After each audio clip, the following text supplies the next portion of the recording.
Ayan o. Diba? Kulo-kulo lang hanggang sa ayan. Bubulwak ng malakas. Parang fountain.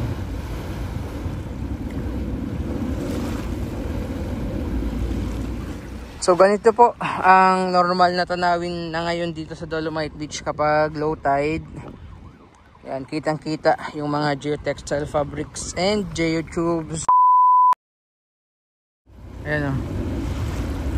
Diba? Kulo-kulo lang hanggang sa ayan. Bubulwak ng malakas. Parang fountain.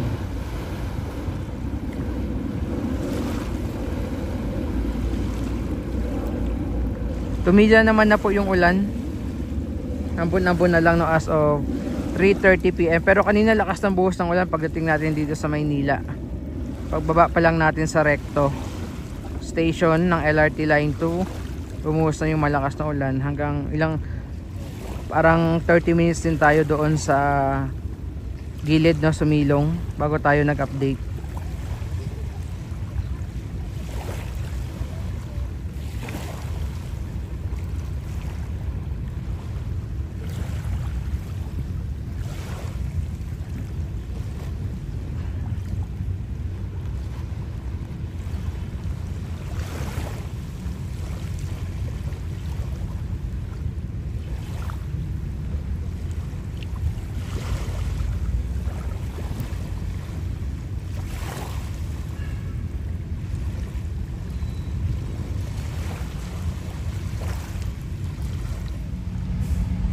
Kanina wala masyadong amoy, pero ngayon parang may ano na, may singaw na. Hindi ko alam kung galing dyan or yung dito sa may outfall ito na singaw na naamoy natin dito.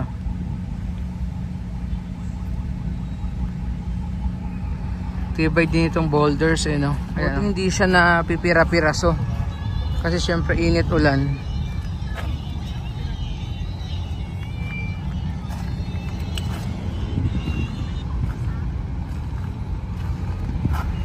Dito medyo may naamoy na tayo. So most likely baka galing dyan no.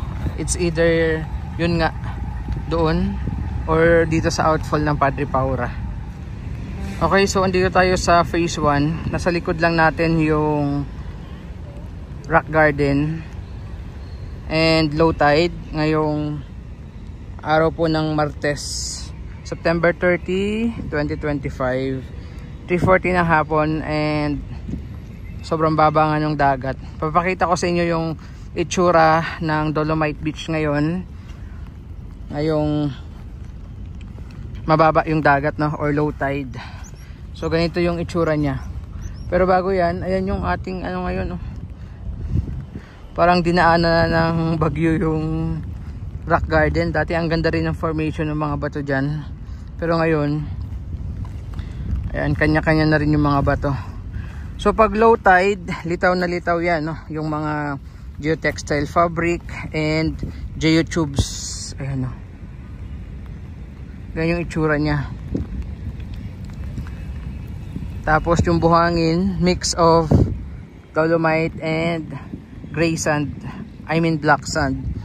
Pero kapag binungkal mo yan, ilang beses na natin ginawa yan, kanina ginawa ulit natin, makikita nyo ulit yung dolomite nasa ilalim. Mas marami ata kasi yung tinambak nila dito na black sand kaysa sa dolomite. Kasi hanggang dyan sa pinakaharapan eh, nagtambak sila ng black sand. Kaya pag umaalon, ayan, napupunta dito, pumapatong. Kaya ganyan no, kung makikita nyo, papunta doon sa dulo, diba? Kulay cookies and cream. Tapos, ayan yung mga geo. Di mo na maintindihan. Yan yung mga geotubes and geotextile fabric oh. Yan yung mga geoengineering intervention na nilagay dito. Yan. Ano ba yun? May napkin pa ata dito. Tapos yung ating dagat, ngayong mababa yung water level. So ganyan siya. And again, nakakamiss yung mga pag ganitong low tide. Supposedly ang daming mga naglalabasan, lumilitaw na mga halaan, tahong, talaba at kung ano-ano pang mga lamang dagat no. Pero ngayon kahit sobrang baba ng water level oh, ng dagat, walang Wala tayong nakikita. Dati pa kalat-kalat lang yan sa buhangin. Ngayon wala na. Tapos may mga nakikita pa tayo dito before na mga donsol. Meron pang mga ano ba yun?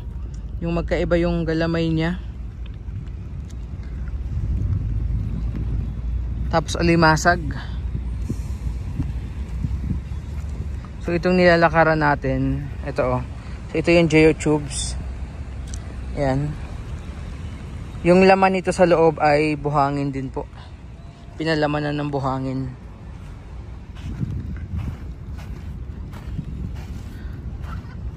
Yan yung mga malulumot na bato.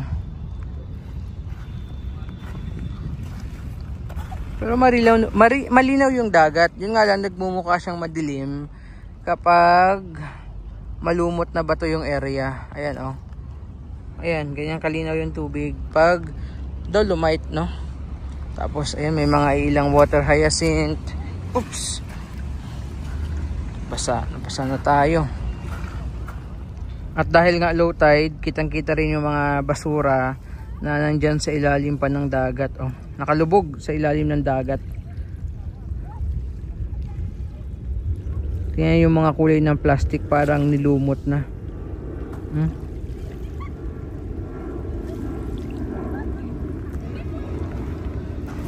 Okay, lakad tayo, bye-bye natin. Sobrang dilim po. Ayan oh, parang uulan na naman. Tapos lang kasi ng malakas na buhos ng ulan, pero umaambon-ambon pa rin po.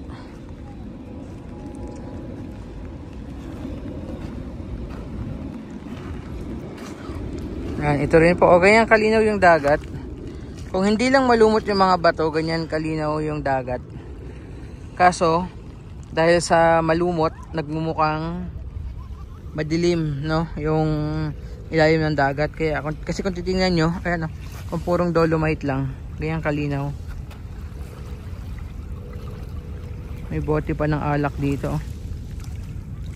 Red Horse. So ganito po ang normal na tanawin na ngayon dito sa Dolomite Beach kapag low tide. Yan, kitang-kita yung mga geotextile fabrics and geotubes na inilagay dito sa beach area. Ganyan siya.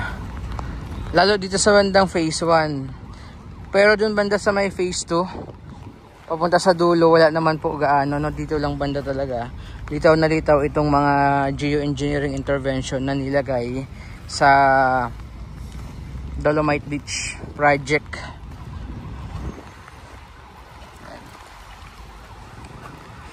At mukhang tapos na rin silang mag-pump ng tubig. Wala na, no? Ayan, wala na.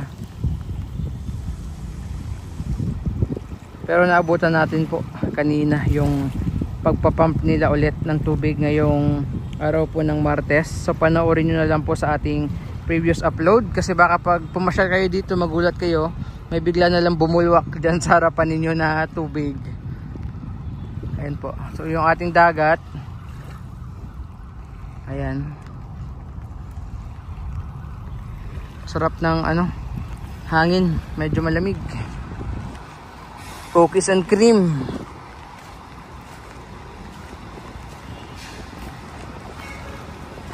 So kailangan ulit ito pasadahan nung heavy equipment, nung beach cleaner na may parang suklay para lumitaw ulit yung dolomite. Kasi kung titingnan nyo, dito medyo nangitim na. However, dito sa may bandang taas, puting-puti. Ito. Tsaka sobrang umumbok na rin. Ayan, dito na area, umbok na. Dahil yan sa alon. Papunta dito, tingnan nyo po yung elevation ng buhangin. Ayan, hanggang dito. Maumbok na siya. So, kailangan ulit yan. Para siyang buntis. So, dito banda, ayan, papunta doon, sobrang umbok ng buhangin.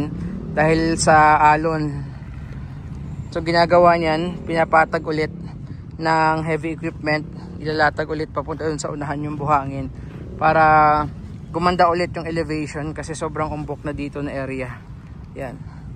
Yan, umbok na yan.